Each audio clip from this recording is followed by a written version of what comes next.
Para leer en libertad, la invitación para presentar esta magnífica novela de Francesca Gargallo.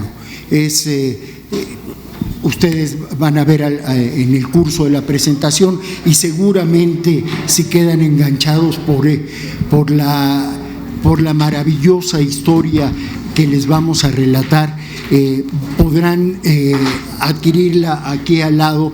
Cuesta solo 70 pesos y es una verdadera joya.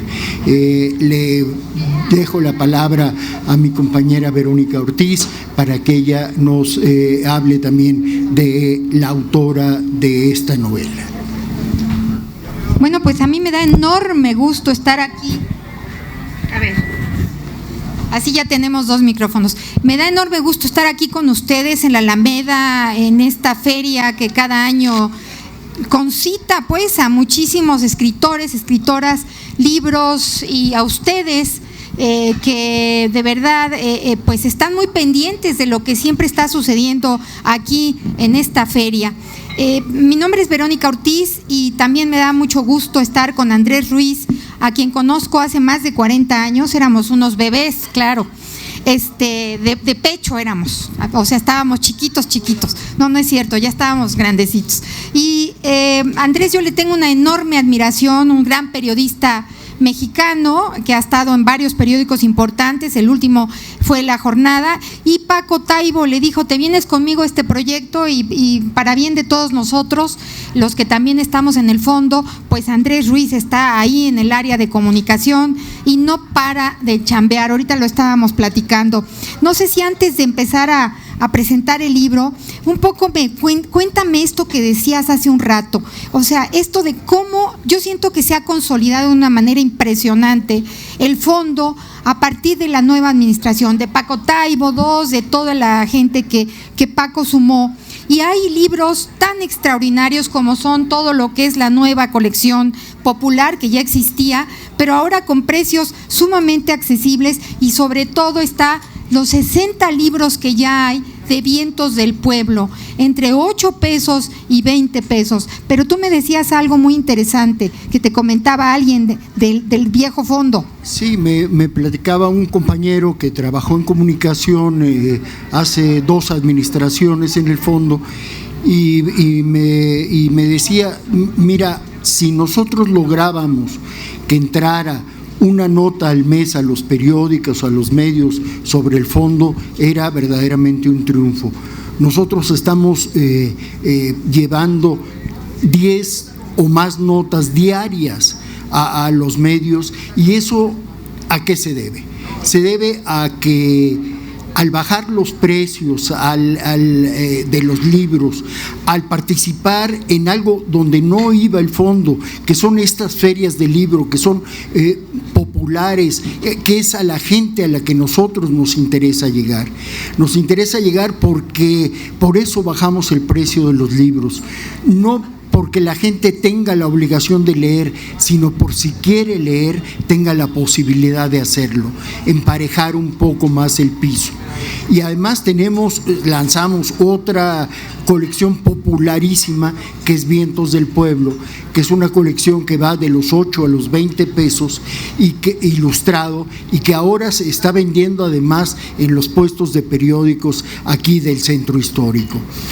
Entonces, esta combinación de cosas, el participar en ferias por todo el país, el no quedarnos encerrados en el grandioso edificio que tenemos en el Ajusco, sino estar todo el tiempo afuera, por todo el país, esto que dice Paco, que es deschilanguizar la difusión de la cultura, y hemos estado en todo el país. En este momento hay compañeros que están en Nayarit, que están en Colima, otros que se están trasladando a Mazatlán, donde va a empezar otra feria del libro. En fin, todo el tiempo es un bullicio de actividades que nos permiten estar en contacto con los lectores, que es lo que más nos interesa, estar en contacto con ustedes, no para traerles las cosas que estamos publicando, explicarles de qué van los libros, por qué es interesante leerlos, tratar de atraparlos en estas historias maravillosas que estamos publicando.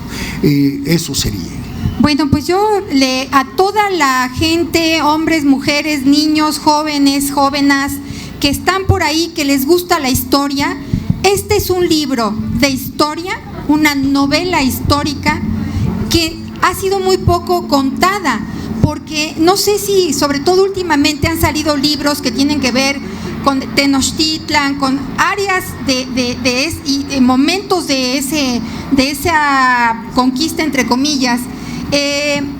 Y hay muchos libros alrededor de ciertos temas, ¿verdad, mi querido Andrés? Sin embargo, aquí la gran Francesca Gargalo, y ahorita les voy a decir porque hay un mensaje de ella para ustedes, la gran Francesca Gargalo hace un recorrido, y ahorita les voy a platicar además cómo lo hace, ella físicamente lo hace, de la Gran Chichimeca.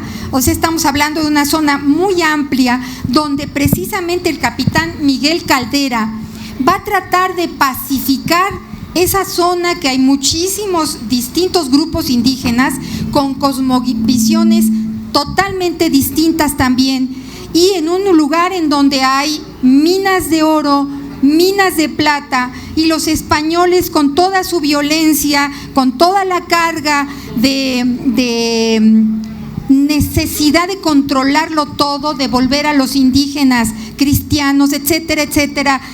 Bueno, pues todo eso va a suceder en un momento en donde está cargado un ambiente en esa zona, y el capitán Miguel Caldera, que es tanto indígena como español, es mestizo, va a intentar esta pacificación. Si les gusta la historia, este libro es una joya. Les contaba, y esto me lo contó a mí Francesca Gargalo hace unos días. Ella, bueno, primero que nada, decirles, querido Andrés, que le da mucho gusto que se esté presentando el libro, que ella hubiera querido venir, pero ciertamente tiene un problema de salud serio, está atravesando un asunto complicado, está tratando de salir adelante. Es una mujer de una belleza humana y física y de una fuerza que es notable ver cómo está luchando por su vida. Y bueno, ella me decía hoy que hablé con ella que les mandara un gran saludo, que muchas gracias por estar aquí escuchando su novela, su libro, que es una historia novelada. Y le contaba yo a Andrés el otro día, cuando supimos que íbamos a presentar el libro, que Francesca Gargalo hace 25 años, hoy debe andar en los 60 y tantos, hace 25 años, con su hija recién nacida, vaya, tenía año y medio, se trepó en un burro y se fue a recorrer la Gran Chichimeca. Hizo el mismo recorrido que hizo el capitán Caldera, para entender qué era lo que realmente había pasado ahí en toda esa zona.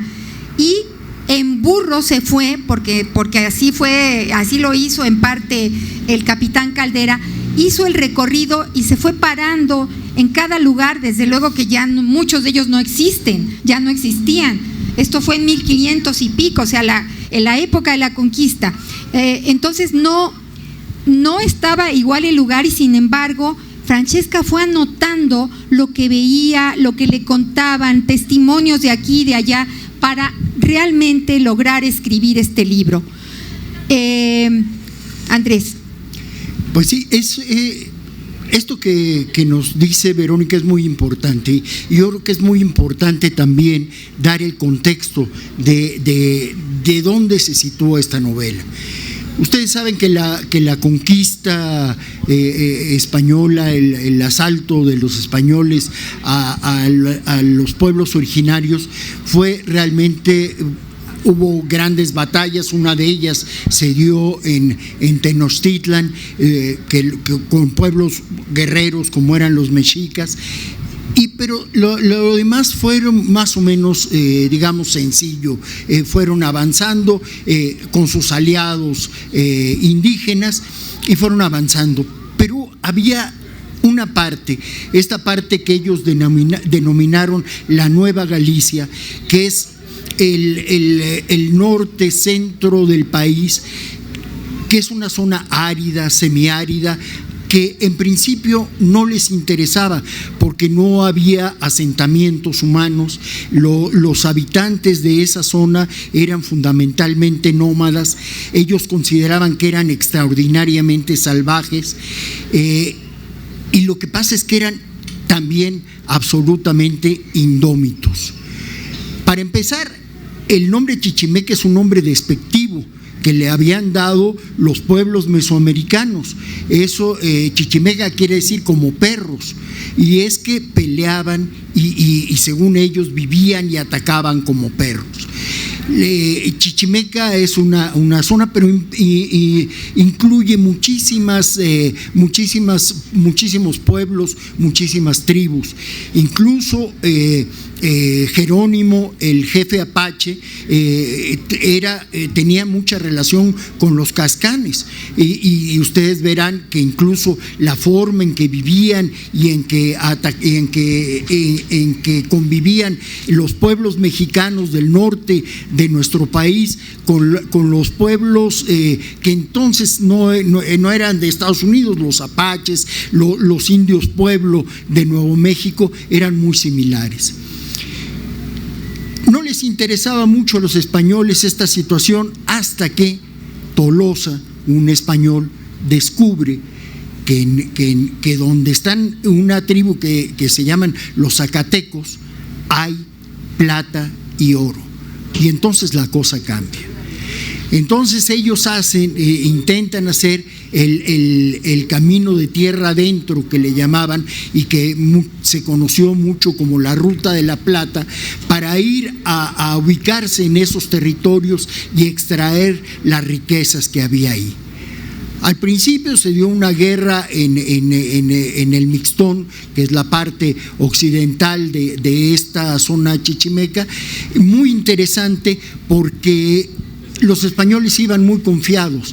De hecho, quien encabezó esta invasión, este ataque, fue nada menos que Nuño de Guzmán, y fue rechazado. Y atacaba y era rechazado, y era atacado y entonces le llaman nada menos que a Pedro de Alvarado, el genocida que hizo la gran matanza en Tenochtitlan y en otros pueblos, pero aquí en la batalla de Tenochtitlan fue brutal lo que hizo Pedro de Alvarado, que no me deja de llamar la atención que muchos no sé si no sepan historia o qué, muy nostálgicos porque le cambiaron el nombre de Puente de Alvarado a esa calle. Es como si dijéramos la avenida Hitler, ¿verdad? Pues le cambiaron para ponerle la defensa de Tenochtitlan. Bueno, pues él llegó y, soberbio como era, dijo: esto no me toma mayor cosa que llegar y vencerlos y con eso se acaba.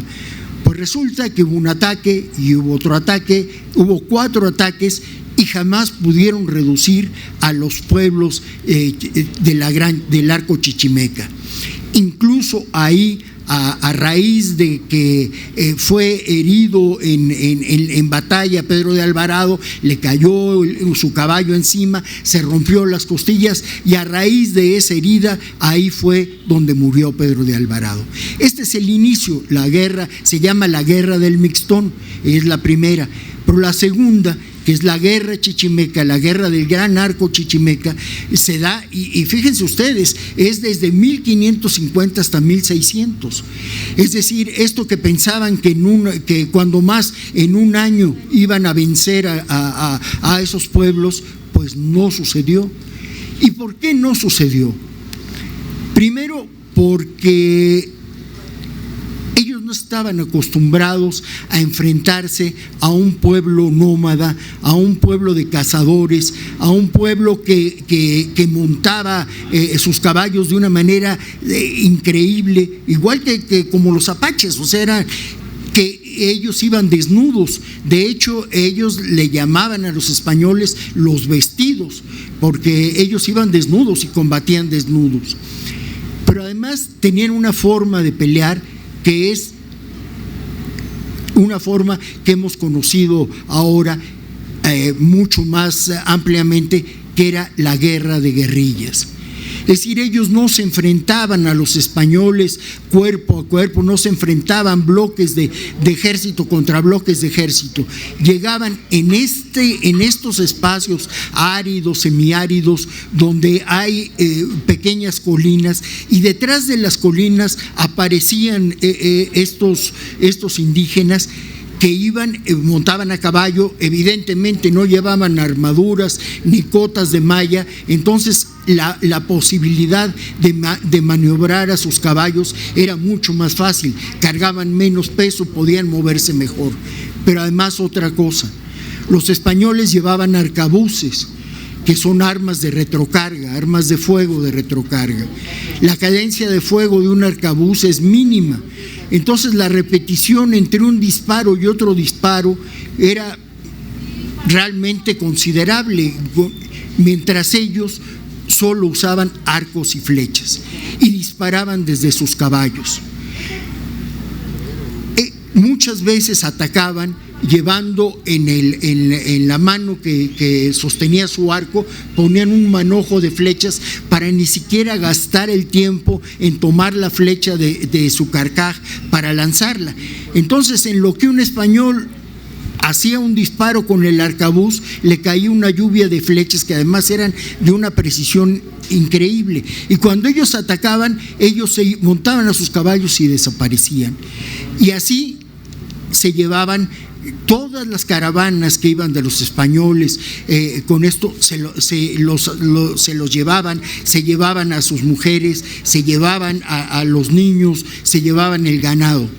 Tenían una forma evidentemente muy indómita de pelear. Ellos también quitaban el cuero cabelludo de sus enemigos y lo usaban, lo llevaban cuando usaban taparrabos, lo ponían y era como, digamos, como medallas de guerra, llevar eso, llevar los listones, llevar la ropa. Se robaban todo. De 1550 a 1600 no hubo forma, no hubo posibilidad de que los españoles pudieran dominar a los chichimecas. Esa es la gran historia detrás de esta novela y detrás de esa historia. Yo les comento, hay 2 libros en el Fondo de Cultura Económica, uno que se llama La Guerra Chichimeca y otro que se llama Capitán Mestizo, que es la historia, es así, la historia real de Miguel de Caldera, el personaje que Francesca tiene en su novela. Pues bien, ¿qué hicieron entonces los españoles? Pensaron, ellos querían seguir haciendo la guerra, es decir, los halcones que siempre ha habido, pero había gente mucho más inteligente. Uno de ellos, el capitán Caldera, que dijo: así no vamos a vencer nunca. Lo que tenemos que hacer es negociar la paz. Y entonces lo que hicieron es trasladar a pueblos de Mesoamérica, fundamentalmente a tlaxcaltecas, y llevarlos al norte del país. Les ofrecían en Tlaxcala y en todo el arco chichimeca, les ofrecían tierras y les ofrecían privilegios. Es decir, les permitían vestirse como españoles, llevar armas y montar en caballos, que era una cosa que estaba prohibida para los indígenas. Y lo que querían era crear asentamientos para a partir de ahí poder generar puntos de defensa y poder extraer la plata y el oro de las minas, de ese camino del que extrajeron todos los galeones que iban para España y que mantuvieron al imperio en una etapa agónica. Toda esa riqueza salió justamente de esa zona, fundamentalmente de Zacatecas, para no hablar del Cerro de San Pedro, que es una veta increíble de plata y de oro. Y entonces crearon lo que se llamaban los presidios, que eran pequeñas ciudades con calles muy angostas para evitar que los ataques de los chichimecas fueran demoledores. Y ahí empezaron a generar otra cosa y empezaron a comprar a los pueblos chichimecas.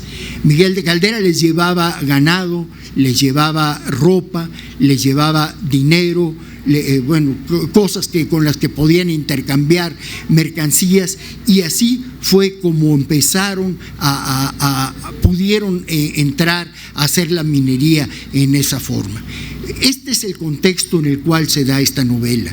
Estos dos libros de Philip Wayne son maravillosos, que es este que les digo, de la guerra chichimeca, y el Capitán Mestizo, que es la historia del Capitán Caldera.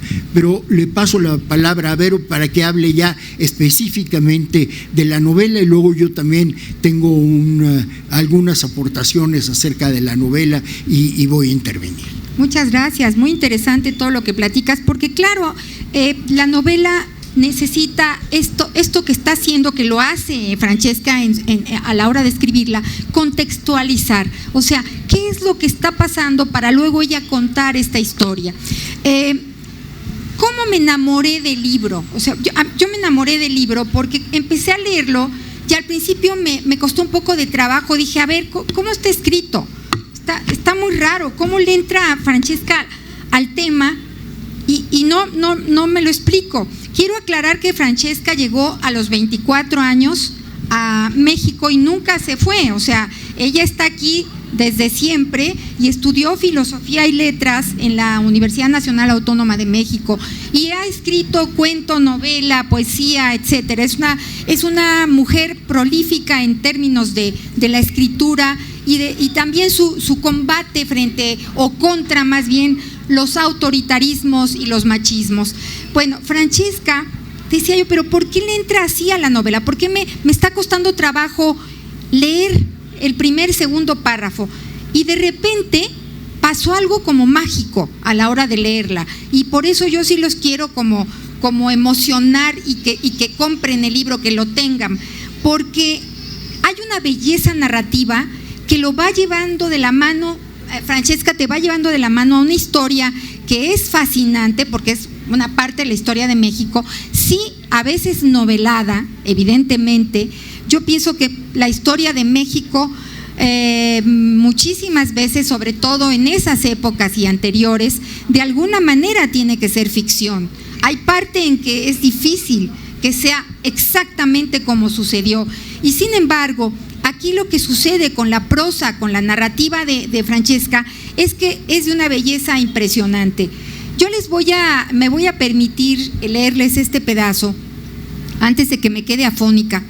Y dice: el capitán desmonta y se desabrocha la camisa bajo el izcahuipil, la armadura de tela, especie de túnica acolchada de algodón que los indios usan para protegerse de las flechas chichimecas. Ha sido enriquecida por unas trenzas de piel de venado y unos chaparrales de cuero que le recubren las piernas. Hace calor y los árboles ofrecen una sombra cansada. La mañana le empasta la boca. Qué imagen, ¿verdad? Tan linda. El virrey está en algo, piensa el capitán. El virrey está en algo, lo presiente. La epidemia de viruela entre los caxcanes ha debilitado la frontera de la Chichimeca en la Nueva Galicia, y la guerra ha tomado una dimensión loca. Aún ahí donde se encuentra, al este del territorio más grande que la mar de Europa, el aire tiembla como muslo de hembra excitada. Se respiran un ardor y una prisa que parecen montados en las yeguas que guamares y guachichiles están robándose. En cualquier parte, caigan sobre quien caigan, la orden corre en el viento. La orden corre en el viento, en las alas de los tambores chamanes. Los búhos la gritan de noche, vígaros estridentes la difunden desde todas las alturas. Nada preciso, un carnaval febril, es que me emociono, un carnaval febril de asaltos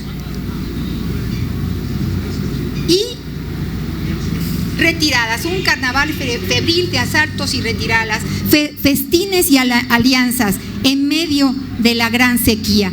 La manera de narrar y de irle metiendo a uno con la forma de describir que tiene Francesca nos abre esta posibilidad de sentirnos en el lugar. Y luego que ella me platica que había ido, que había estado, que había recorrido, empiezo a entender por qué Francesca es tan precisa en todo lo que está contando. Pero no solo queda ahí. Francesca me cuenta también que leyó libros de esa época, muchos. El Quijote lo empezó a leer para poder escribir esta novela. Y hay un ritmo en la narrativa que tiene que ver con la época, y es lo que uno agradece en esta novela. Toda es similar a esto que acabo de leer, que es de una belleza de verdad excepcional, aparte, insisto, de la historia que ya Andrés nos estaba contando. Andrés. Sí, yo creo que el lenguaje es un personaje de esta novela. Es un lenguaje que en una parte está fundamentado en el español del siglo XVI, es decir, tiene muchos modismos de ese español, pero la gran audacia de Francesca es que usando esas palabras y usando esos modismos, tiene una forma de narrar absolutamente ágil, moderna. Es decir, nos permite entrar a la historia a partir de la belleza del lenguaje.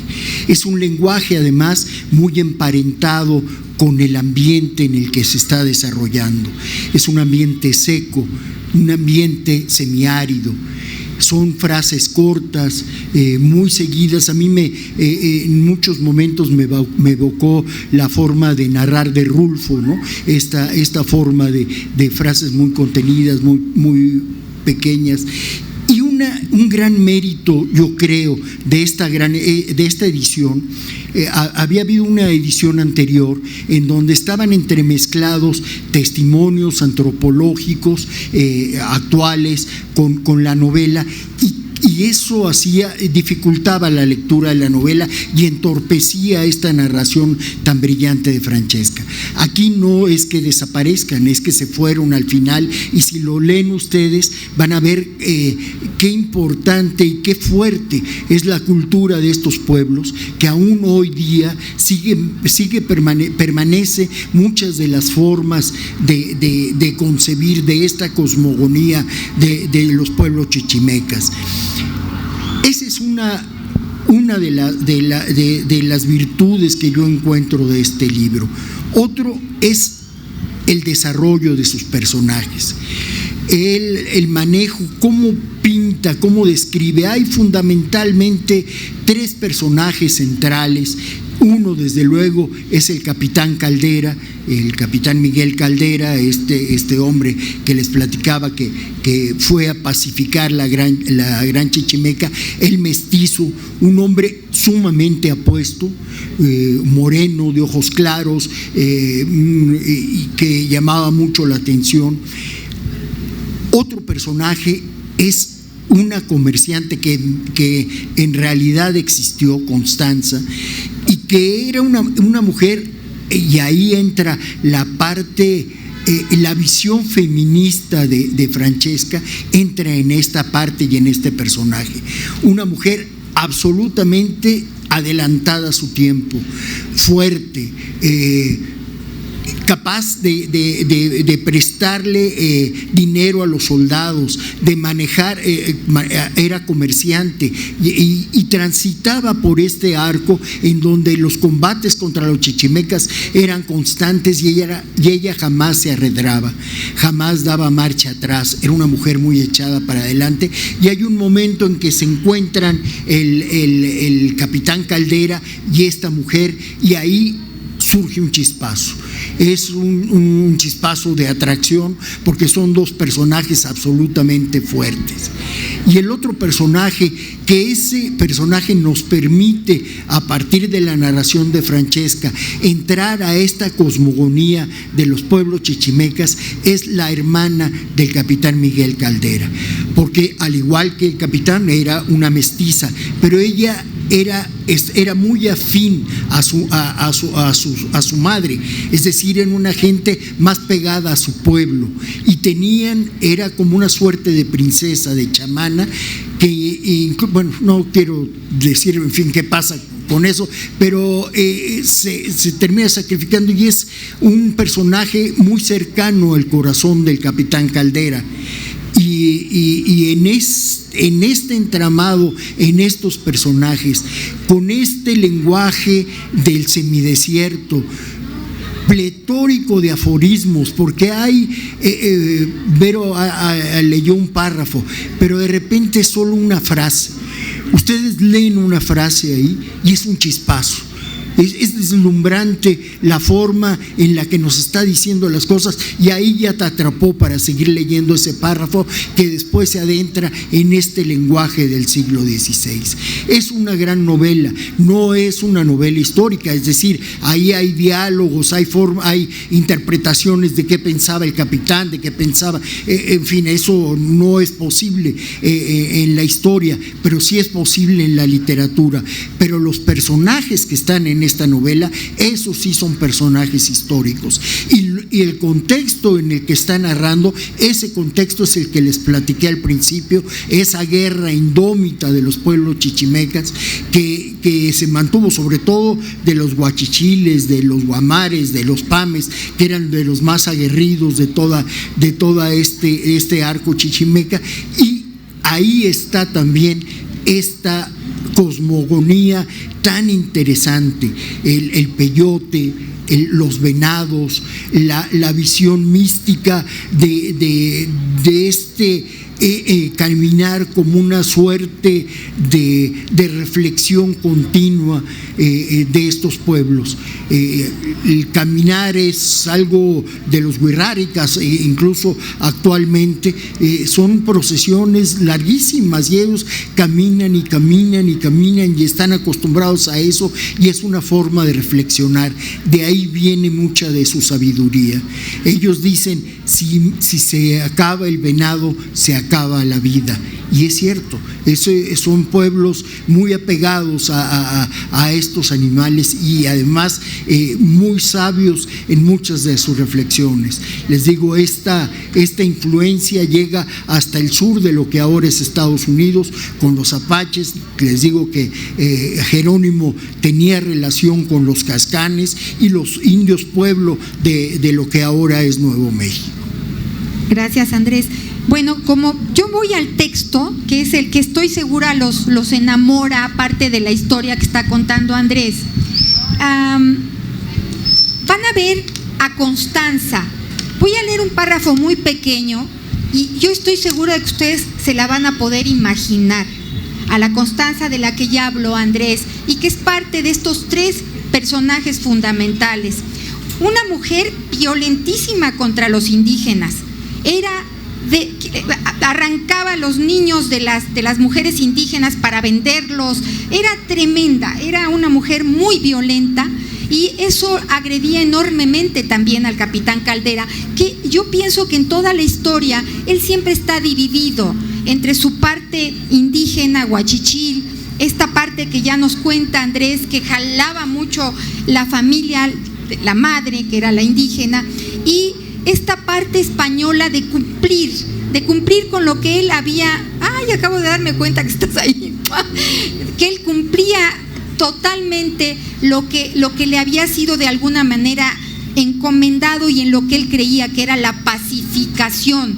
O sea, no la guerra contra los indígenas, no, la pacificación como fuera posible. Bueno, les voy a leer, y quien tiene ya ahí el libro puede seguirme. En la página 17 dice: Constanza huele su alazán y se siente invadida por ese no sabe qué que la acompaña desde entonces. No es solo el restregarse ritmado sobre la silla, el lúbrico subir de un placer que no acaba y que le llena el vientre y los pulmones. A los 24 años ya no es tan joven. Su masturbación virginal no le basta. Para excitarse así necesita el viento, el sol que quema las pieles suaves de las mujeres recién llegadas, y el nombre que atemoriza a los hombres, el despoblado. La están viendo, o sea, es esta mujer potente, trepada en su alazán y de una fuerza extraordinaria. Paloma querida, no me estaba yo poniendo, es que me emociono. Bueno, pues esa es parte de esta constancia tremenda, que sí, una mujer muy atractiva, pero al mismo tiempo una mujer a la que hay que temerle, a la que no hay que tener cerca, y lo van a ver en la novela. No sé si quieras algo más, Andrés. Yo daría en esta parte terminada mi participación.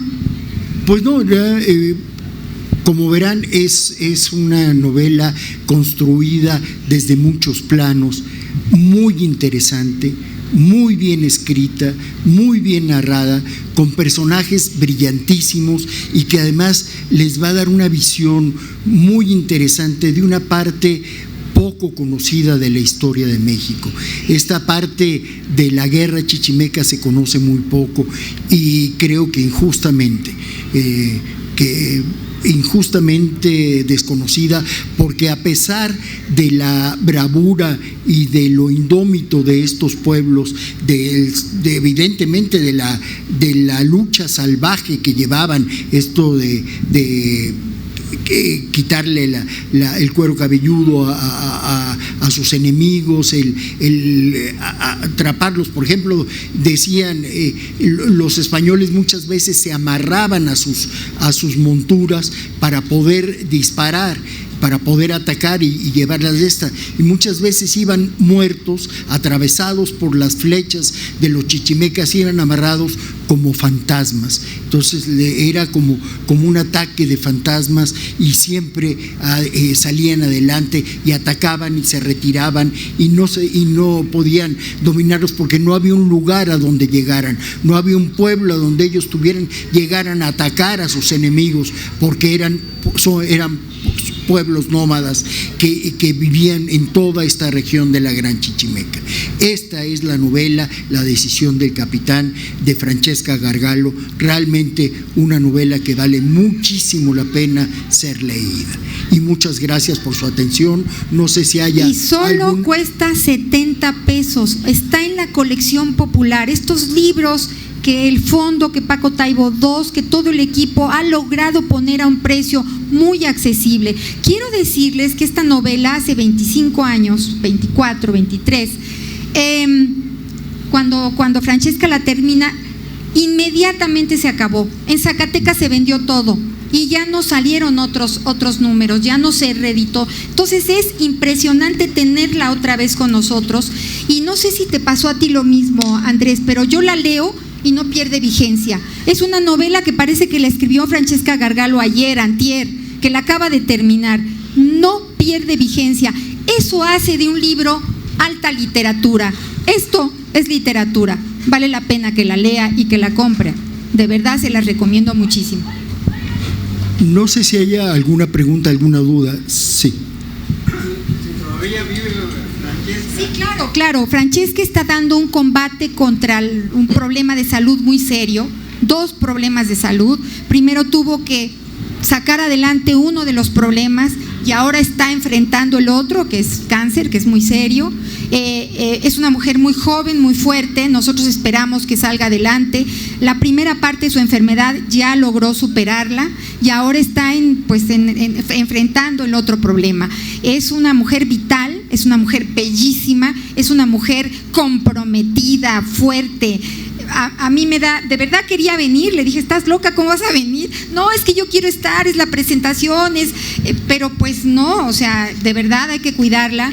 Pero Francesca vive, y vive a través también, como todos los escritores y escritoras, a través de sus libros, pero ella vive. Sí, está alrededor de los 60 años, no dice por acá la edad, pero... sí, en 56, nació en 56. ¿Qué cáncer padece? No le sé decir más, no, para qué entrar en detalle, pero lo importante es que está dando el combate, ¿no? Tengo un personaje conocido que cura el cáncer. Muy bien, bueno, ahí nos deja una tarjetita. Gracias. ¿Algún otro comentario, pregunta? ¿Algún otro comentario, pregunta? Bueno, pues pues muchísimas gracias. Muchas gracias por su atención, muy buena tarde y continúen en la Feria del Libro de la Alameda, aún falta muchísimo y hay muchas más presentaciones de libros súper interesantes. Aquí está la mera de la De nada. No, sí.